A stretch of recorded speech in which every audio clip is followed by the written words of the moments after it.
इंदिरा गांधी जी एक शेरनी थी। उन्होंने अमेरिका क्या कह रही थी उसको उन्होंने गौर नहीं देके, उसको तवज्जो नहीं देते हुए उन्होंने पाकिस्तान के दो टुकड़े किए। जम्मू कश्मीर की आवाम ने सड़क पे आकर उन्होंने पाकिस्तान मुर्दाबाद का नारा दिया। और हरियाणा में भाजपा का नेता क्या कहता है? वो कहता है कि वो महिला जो पहलगाम में विधवा हुए वो डरपोक थे। भाजपा के एक मंत्री हमारे सेना के वर्दी को पहनने वाली कर्नल सोफिया कुरैशी पर अपमानजनक शब्दों का व्यवहार करते हैं। राष्ट्रपति ट्रंप, जिसको प्रधानमंत्री मोदी जी अपने गहरे दोस्त के हिसाब से नवाजते हैं, भी अमेरिका के राष्ट्रपति ट्रंप क्या कहते हैं कि पाकिस्तान के साथ मैं व्यापार करना चाहता हूं। सरकार से पाकिस्तान को मुंह तोड़ जवाब हमारे भारत की स्वर्गीय प्रधानमंत्री इंदिरा गांधी जी ने दिया। उस समय भी इंदिरा गांधी जी पर बहुत दबाव था। बिहार के इस पावन धरती पर आकर बिहार की धरती से शहीद हुए मनीष रंजन जी, राम बाबू सिंह और मोहम्मद इम्तियाज को मैं शत शत नमन करता हूं और उनके आत्माओं के प्रति, उनके परिवारों के प्रति मैं अपनी श्रद्धांजलि अर्पित करता हूं। ये जय हिंद सभा हमारे देश की अखंडता के पक्ष में है। ये जय हिंद सभा हमारे देश के फौज के पक्ष में है। और ये जय हिंद सभा सीमा के उस पार पाकिस्तान को संदेश देने का काम है कि पाकिस्तान, आपका जो लक्ष्य है वो लक्ष्य कभी सफल नहीं होगा। मैं आप सभी का धन्यवाद और शुक्रिया अदा करता हूं कि आज इस सभा में आपने जिस प्रकार से भारत के इस तिरंगा को आपने अपने सीनों पर अपने हाथों से जो नवाजा है, यही हमारी देशभक्ति है और यही हमारी ताकत है। हमें याद करना होगा कि जब अप्रैल के 22 तारीख को 4 आतंकवादी जब पहलगाम में जाकर हमारी लोगों का बर्बर हत्या करते हैं, तो पाकिस्तान का मकसद क्या था? पाकिस्तान का मकसद था कि जम्मू कश्मीर की अर्थव्यवस्था को ध्वस्त करना। पाकिस्तान का मकसद था कि भारत देश में दहशत फैलाना। पाकिस्तान का मकसद था कि हमारे समाज में बंटवारा पैदा करना। लेकिन मुझे फक्र होता है, मैं भारत की आवाम से आज जिस प्रकार से उन्होंने पाकिस्तान को जवाब दिया, पाकिस्तान के उद्देश्यों को नकारा, मैं भारत की आवाम पर मैं फक्र करता हूं, क्योंकि एक भी उद्देश्य उन्होंने पाकिस्तान का सफल नहीं होने दिया। ना हमारे समाज में दहशत फैली, ना हमारे समाज में बंटवारा फैला और ना हमने जम्मू कश्मीर का साथ छोड़ा। मुझे फक्र होता है कि जिस प्रकार से जम्मू कश्मीर की आवाम ने सड़क पे आकर उन्होंने पाकिस्तान मुर्दाबाद का नारा दिया।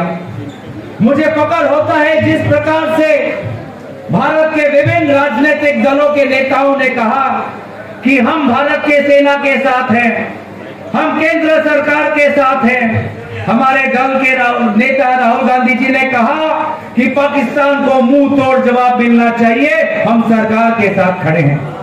अब एक जिम्मेवारी विपक्षी नेता के तरह उन्होंने भारत सरकार का समर्थन किया।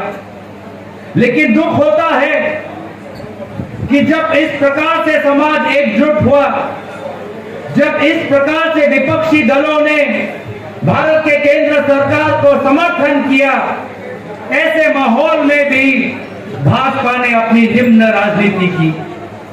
ऐसे माहौल में भी भाजपा ने अपने राजनीतिक रोटियों को सेकने की कोशिश की। दुख होता है जब हम देखते हैं कि आज भी भाजपा के नेता विभिन्न प्रकार की टिप्पणियों के द्वारा हमारे भारतीय सेना का मनोबल, नागरिकता को आज वो नजरअंदाज कर रही है, अपमानित कर रही है। कुछ ही दिन पहले हरियाणा में एक सभा हुई और हरियाणा में भाजपा का नेता क्या कहता है? वो कहता है कि वो महिला जो पहलगाम में विधवा हुए वो डरपोक थे। किस प्रकार की निंदनीय भाषा का उपयोग किया गया, लेकिन आज भी उस नेता पर भाजपा ने कोई कार्रवाई नहीं की। मुझे दुख होता है जब मध्य प्रदेश में भाजपा के एक मंत्री हमारे सेना के वर्दी को पहनने वाली कर्नल सोफिया कुरैशी पर अपमानजनक शब्दों का व्यवहार करते हैं, पाकिस्तान से कर्नल सोफिया कुरैशी को जोड़ते हैं। इस प्रकार की निंदनीय भाषा के बाद भी नेशनल कमीशन फॉर वुमेन कोई काम नहीं करती, भाजपा कोई कार्रवाई नहीं करती। यह है उनका राजनीतिक, यह है उनकी मानसिकता। अरे शर्म करो, आपने वो शहीद की विधवा हिमांशी नारवाल, उसके फोटो को आपने राजनीतिक रूप से प्रचार किया।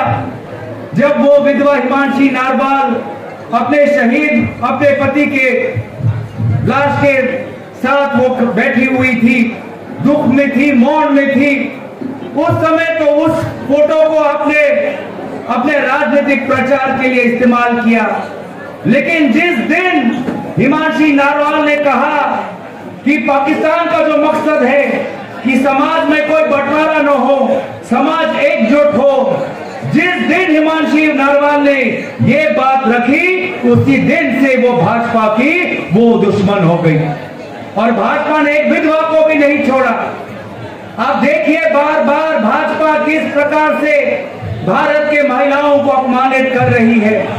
उन्होंने एक विधवा को गाली दी, उन्होंने यूनिफॉर्म पहनने वाली एक कर्नल को उन्होंने अपमानित किया, उन्होंने भारत के जो विधवाओं थे पहलगाम में उनको अपमानित किया।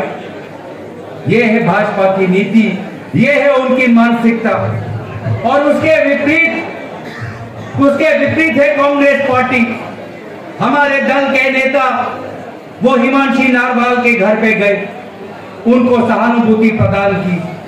हमारे दल के नेता जम्मू कश्मीर गए, अस्पताल में लोगों से मिले। हमारे दल के नेता राहुल गांधी जी पूरी गए, पूंछ और राजौरी में जो आक्रमण हुआ, जो गोला बारूदी हुई, उन पीड़ितों से मिले। लेकिन अफसोस की बात यह है साथियों कि देश के प्रधानमंत्री आज भी जम्मू कश्मीर नहीं गए। कितनी दुख की बात है, देश के प्रधानमंत्री अपने आप को विश्व गुरु कहते हैं, दिल्ली में बड़े बड़े G20 की सभा करते हैं, लेकिन हमने क्या देखा कि पहलगाम होने के पश्चात भी अंतर्राष्ट्रीय विभिन्न देशों के सरकार के द्वारा IMF $2.5 बिलियन का आर्थिक सहायता पाकिस्तान को देता है। ये किस प्रकार की विदेश नीति? कहां गया विश्व गुरु की ताकत?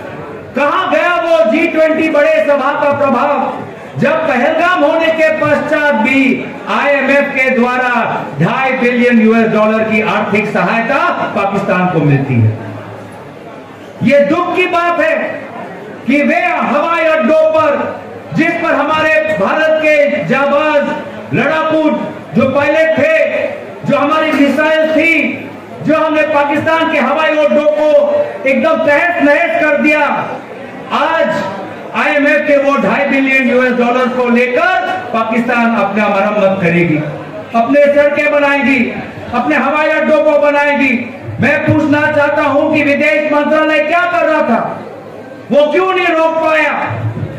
आज भी अमेरिका के राष्ट्रपति ट्रंप, जिसको प्रधानमंत्री मोदी जी अपने गहरे दोस्त के हिसाब से नवाजते हैं, उनको अपना करीबी दोस्त मानते हैं, आज भी अमेरिका के राष्ट्रपति ट्रंप क्या कहते हैं कि पाकिस्तान के साथ मैं व्यापार करना चाहता हूं, पाकिस्तान में अमेरिका सरकार निवेश करना चाहती है। यह है विदेश नीति, यह है विश्व गुरु का प्रभाव। आखिर ये सवालों को भी हमें पूछना होगा।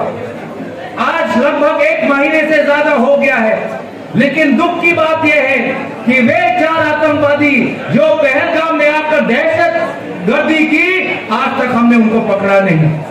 ऐसे कैसे हो सकता है? जिस जम्मू कश्मीर में हजारों के तादाद में पुलिस के लोग हैं, आर्मी के लोग हैं, सीआरपीएफ के लोग हैं, जिस जम्मू कश्मीर में बार बार गृह मंत्री अमित शाह जाते रहते हैं, 1 महीना हो गया, लेकिन आज भी वो 4 आतंकवादी फरार हैं। देश जानना चाहता है कि क्या हो रहा है, हमारे आंतरिक सुरक्षा में क्या हो रहा है। ये सवाल आज देश का है। इसीलिए आज आपके सामने हमें ये बातें उठानी है।